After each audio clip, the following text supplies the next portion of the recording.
Assalamualaikum warahmatullahi wabarakatuh. Saya Nur Rahman dari kelas A3 kelompok 3 ingin berbagi pengalaman terkait pembelajaran yang sudah saya terima, yakni isu kontemporer dan konflik kepentingan.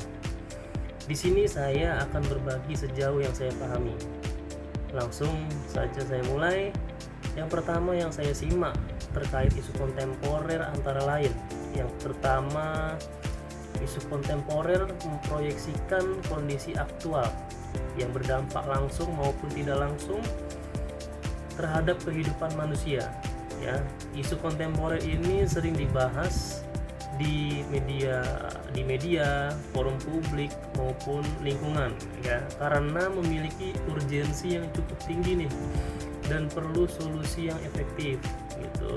Kemudian yang kedua, terkait ciri-ciri isu kontemporer, ya, antara lain yang pertama aktual, atau terkini. Artinya isu tersebut terjadi sekarang atau baru saja terjadi. Kemudian yang kedua relevan, artinya berkaitan dengan masyarakat luas. Yang ketiga dinamis, artinya isu akan terus berkembang dan bisa jadi terus berubah.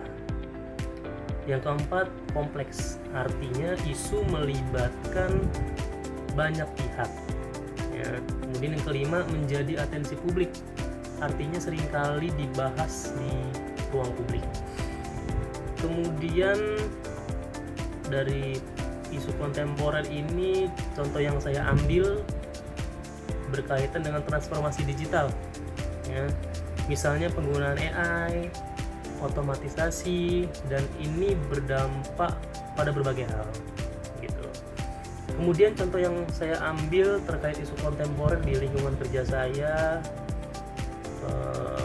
adalah digitalisasi teknologi imigrasi, di mana pemanfaatannya seperti e-paspor, kemudian sistem biometrik, dan yang ketiga itu AI, ya, untuk pengawasan perbatasan.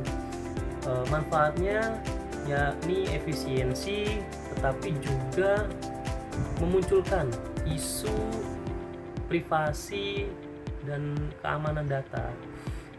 Jadi mungkin itu yang saya pahami terkait isu kontemporer. Kemudian konflik kepentingan, ya. Konflik kepentingan adalah kondisi ketika seorang memiliki kepentingan pribadi yang dapat mempengaruhi objektivitas dalam pengambilan keputusan atau tindakan. Kondisi ini berupa konflik aktual atau sudah terjadi maupun potensial berpeluang terjadi di masa depan.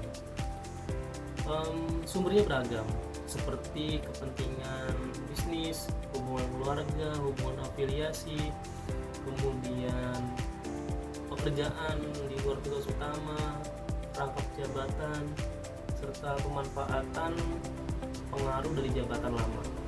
Ini jika tidak dikelola dengan baik, konflik kepentingan dapat menyebabkan penyalahgunaan wewenang, menurunkan kualitas keputusan, serta merusak kepercayaan publik, bahkan menjadi pintu masuk terjadinya korupsi. Jadi pengelolaan konflik kepentingan ini dilakukan melalui beberapa langkah utama. Yang pertama, identifikasi atau mengenali situasi yang berpotensi menimbulkan konflik kepentingan. Kemudian yang kedua, deklarasi atau pelaporan.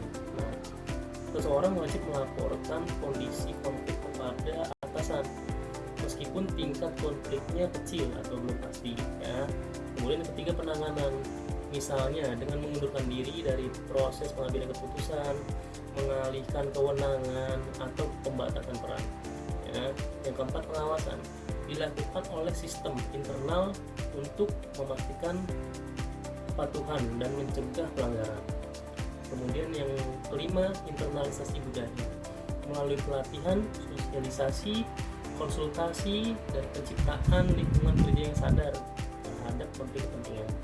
Intinya, konflik kepentingan tidak selalu bisa dihindari, tetapi harus dikenali, ya, dilaporkan dan dikelola dengan benar agar tidak berdampak negatif pada organisasi dan masyarakat.